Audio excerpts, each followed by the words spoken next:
लेकिन नरोत्तम जोशी से जाकर कह दो कि वो कोई गवर्नर नहीं है, काम करेंगे कहा था, लेकिन काम में इतना समय क्यों लग रहा है बार बार मुझसे ना पूछे। लेकिन उन्होंने कहा है कि काम पूरा होने की खबर लेकर ही मैं उनके पास आऊं, नहीं तो आपको जो कुछ भी उन्होंने दिया है आप मुझे वापस लौटा दें। जाओ यहाँ से और उनको कह देना कि वो अपने लिमिट में रहे।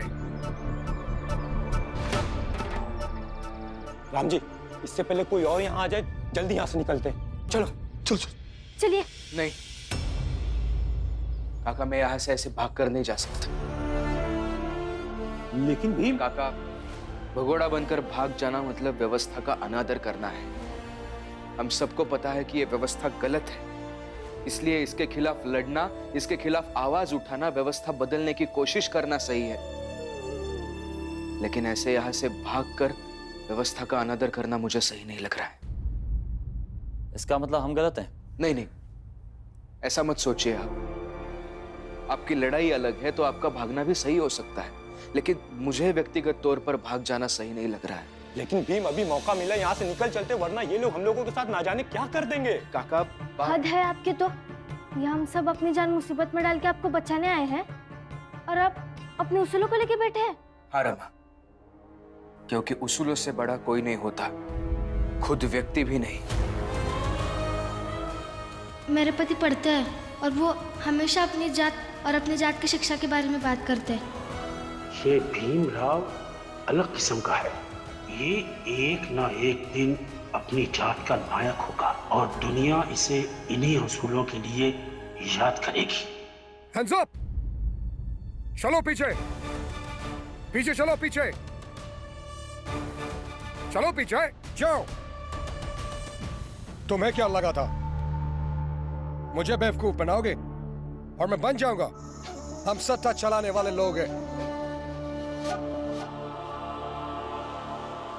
हम वही आम लोग हैं जिन पर आप सत्ता चलाते हैं। आपकी सत्ता से त्रस्त होकर ये आपके खिलाफ खुद की जान देने को तैयार हो गए हैं। आपको आपकी शासन व्यवस्था के बारे में थोड़ा तो सोचना ही चाहिए। और आप भी उसी सत्ता में काम करते हैं जो मेरे जैसे निर्दोष को यहां लाके खाने में जहर मिला के मार डालना चाहते हैं। आप भी उसी सत्ता का हिस्सा है जो किसी बड़ी जाति के व्यक्ति के कहने पर एक छोटी जाति के व्यक्ति को मार डालना चाहते हैं। यकीन कीजिए सर, आपकी ये सब बातें मैं लंदन तक पहुंचा सकता हूं। क्या बकवास कर रहे हो? बकवास नहीं कर रहा हूं। आपके आदमियों ने जो मुझे खाना दिया था वो मैंने संभाल के रखा है। उस खाने की और उसमें मिलाए गए जहर की जांच की जाएगी और फिर सारा सच बाहर आ जाएगा। आप हम सबको बांध के रख सकते हैं, लेकिन सच को नहीं। कौन पहुंचाएगा तुम्हारा सच लंदन? हम पहुंचाएंगे या हमारे वकील साहब पहुंचाएंगे इस बात को लंदन तक। पर आपको अंदाजा नहीं है कि भीमराव और उसका परिवार बंबई के गवर्नर से एक बार मिल चुके हैं। गवर्नर साहब भीमराव से अच्छी तरह से परिचित हैं। यदि आपने इन लोगों को नहीं छोड़ा तो मैं आपको आश्वस्त करता हूं कि हम सच को लंदन तक अवश्य ले जाएंगे।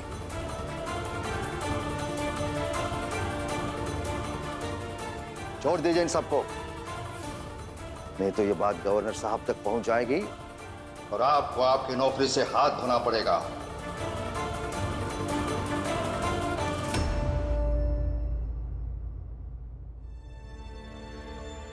गुरुजी,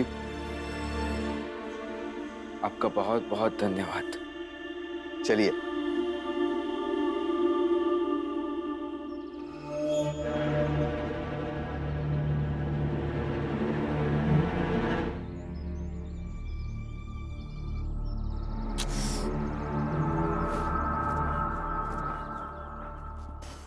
आराम से नींद पूरी हो गई ना? क्या मिलेगा मुझे बांध कर आनंद? अब तक उन लोगों ने भीम का काम तमाम कर दिया होगा आनंद। छोड़ दो मुझे। कोई बात नहीं, तुम ऐसे बंधे देखकर हमें बहुत अच्छा लग रहा है, खुशी मिल रही है।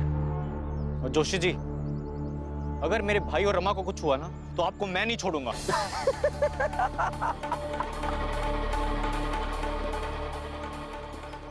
छोड़ना तो पड़ेगा आनंद, क्योंकि रमा और भीमराव जहां गए हैं वहां तक कोई पहुंच नहीं पाता। हाँ, उनकी लाश जरूर वापस आएगी। लाश तो तुम्हारी भी यहाँ से जा सकती है, इसलिए उनकी चिंता मत करो, अपने बारे में सोचो। आनंद भैया, भीम, रमा,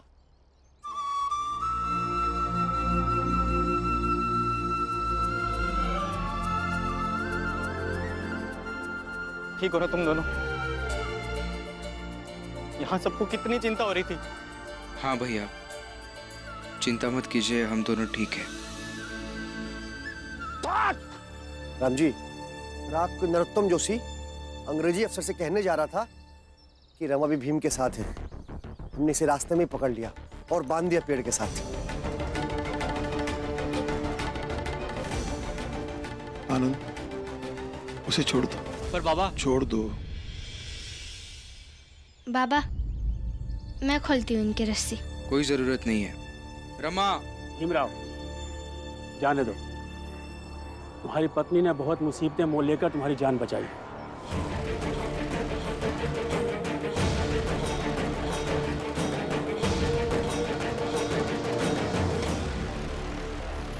मुझे मालूम है वो वहां जाकर उससे क्या कहेगी।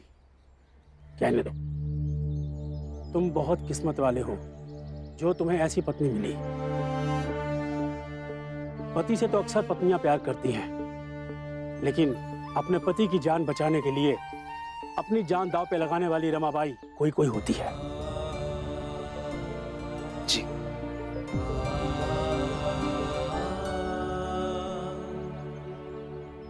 आपके बारे में बहुत सुना है मैंने।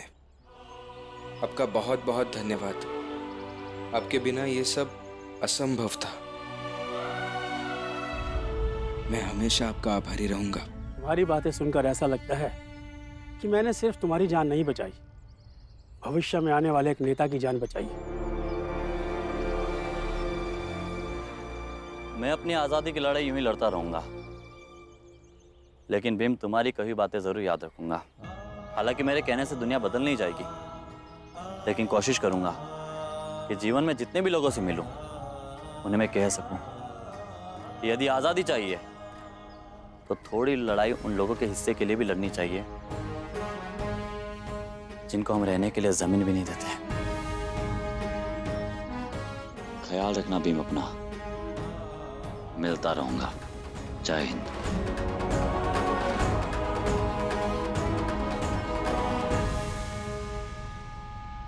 कहा था ना आपसे, मेरे पति को कुछ नहीं होगा, मैं बचाऊंगी उन्हें।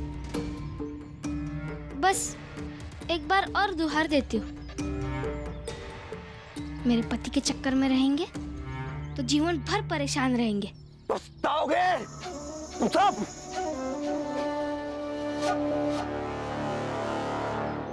हम चलते हैं, फिर मिलेंगे। चलिए, मैं भी चलता हूँ। अब तो मिलते ही रहेंगे। चलिए।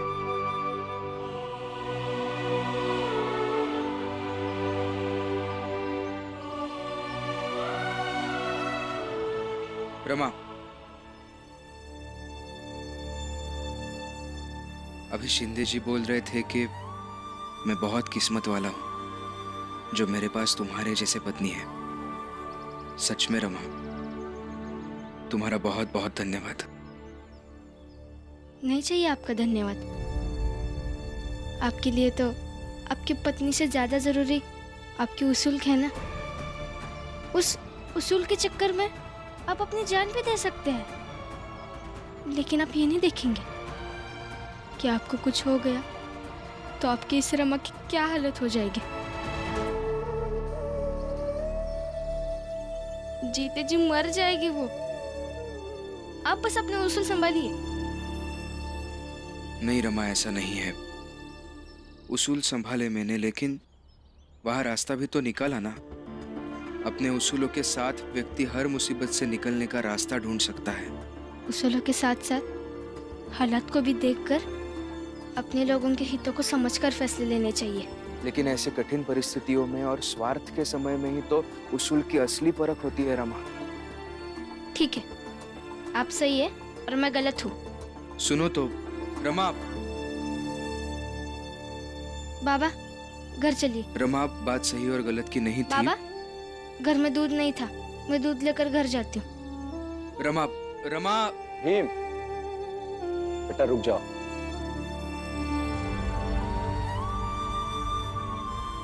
देखो, मुझे पता है कि तुम रमा को समझा दोगे, लेकिन रमा को समझाने की जरूरत नहीं है।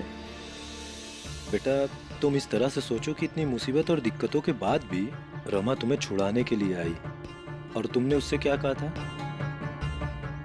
इसलिए बेटा, मेरी नजर में रमा बिल्कुल ठीक है। पुरंजन, भीम अपनी जगह सही है।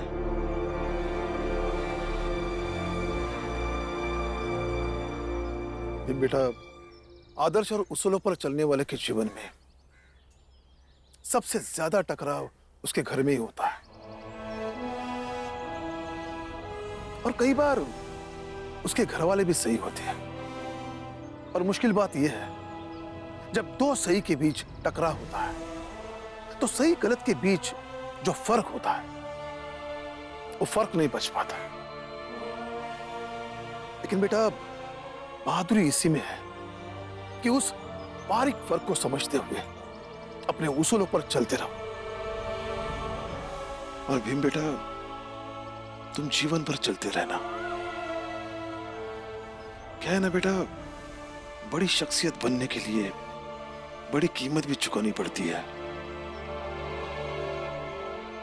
पर मेरी ये बात हमेशा याद रखना। हमेशा याद रखूंगा बाबा। घर चले? चल। ऑफिसर, एक कौन दिया था उस भीमराव को जान से मारने का, वो भी नहीं हुआ। चकमा देकर भाग गया, वो मूर्ख बनाकर भाग गया। आप सबको कुछ भी करो, कोई भी चार्ज लगाओ, कोई भी धारा लगाओ, उस भीमराव को पकड़ो। ऐसे मनहूसों की तरह शांत क्या बैठे हैं? इतने देर से मैं बोल रहा हूं, इतने पैसे खिलाए हैं, भर भर के पैसे। Shut up! नौकर नहीं है हम सब तुम्हारे, नौकर तुम इंडियंस हो हमारे। और जानते हो, हम अंग्रेज मुट्ठी भर हैं, फिर भी तुम सारे इंडियंस को हमने कैसे गुलाम बना रखा है? वो इसलिए क्योंकि तुम इंडियंस अपने ही देश के लोगों के दुश्मन हो, उन्हें मरवाने के लिए अपने पैसों का इस्तेमाल करते हो। शर्म आनी चाहिए तुम्हें खुद पर। जाओ यहां से और दोबारा कभी मत आना।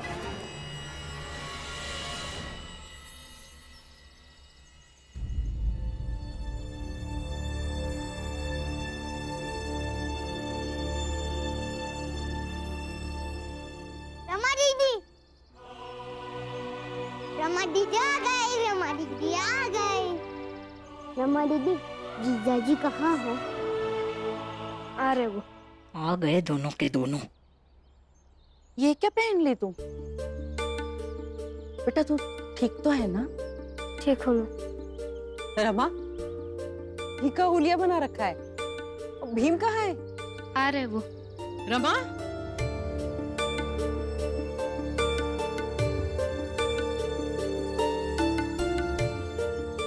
रमा, तू ठीक तो है ना बेटा?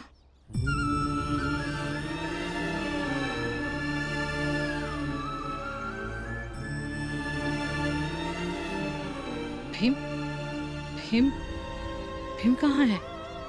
वो आ रहे पीछे से, मैं सबके लिए चाय बना कर लाती हूँ। जा।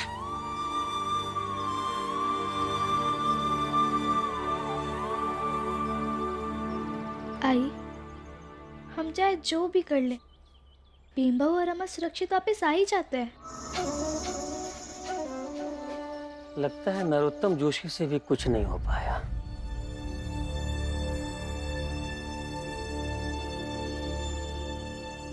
भीम,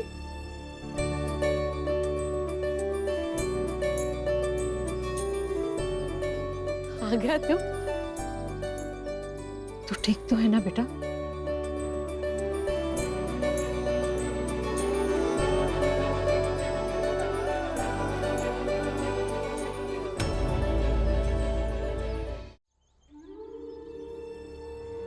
प्रेम, पता है तुझे, रमा अपनी जान पर खेलकर तुझे ढूंढने गई थी।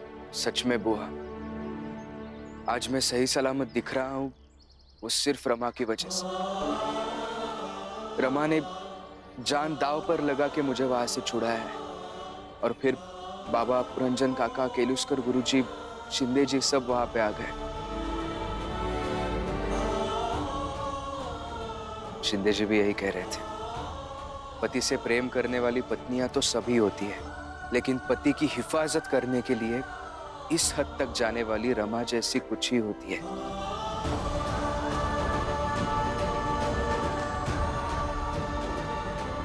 एक बार क्या, जीवन भर आपके लिए अपनी जान को दांव पर लगाती रहूंगी, लेकिन आपके लिए आपकी पढ़ाई, फिर आपके जात, फिर आपके उसूल, फिर पता नहीं क्या क्या पहले। उसके बाद मेरी बारी आती है आपके जीवन में, और मैं ये बर्दाश्त ही नहीं कर पा रही हूँ। मुझे बहुत गुस्सा आ रहा, दुख भी हो रहा।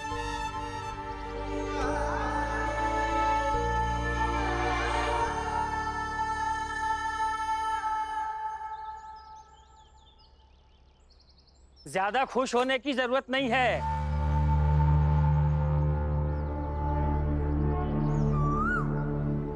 अब ये भीमराव तो आ गया, अब अंग्रेजी हुकूमत हम चाल वालों के पीछे पड़ेगी। अब सब अपनी अपनी जान बचाने के बारे में सोचो।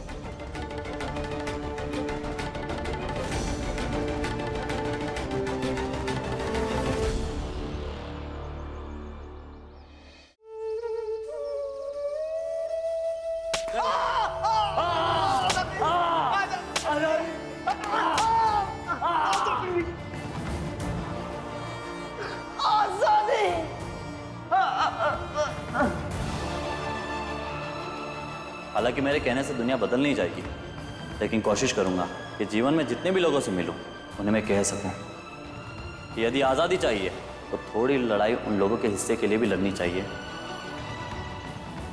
जिनको हम रहने के लिए ज़मीन भी नहीं देते हैं।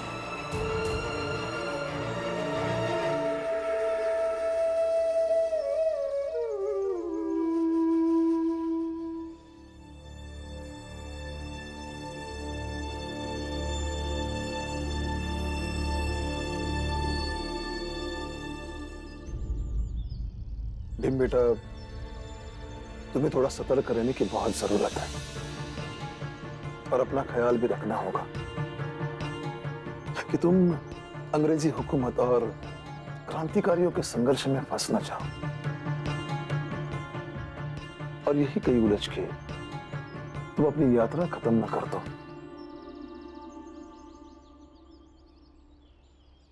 बाबा, उस अंग्रेज अधिकारी ने क्रांतिकारी को मेरे सामने बहुत मारा, इतना मारा कि वो क्रांतिकारी मर गया। लेकिन मरते दम तक वो आजादी आजादी ऐसे नारे लगा रहा था। बाद में मैंने दूसरे क्रांतिकारी से बहुत सवाल जवाब किए। पूछा मैंने, आप जिस आजादी के लिए लड़ रहे हैं उस आजादी से हमें क्या मिलेगा? लेकिन जो भी है, वो लोग अपने देश के लिए, देशवासियों के लिए खुद के जान की बाजी लगाकर लड़ रहे हैं। क्या हमें उनकी थोड़ी भी मदद नहीं करनी चाहिए?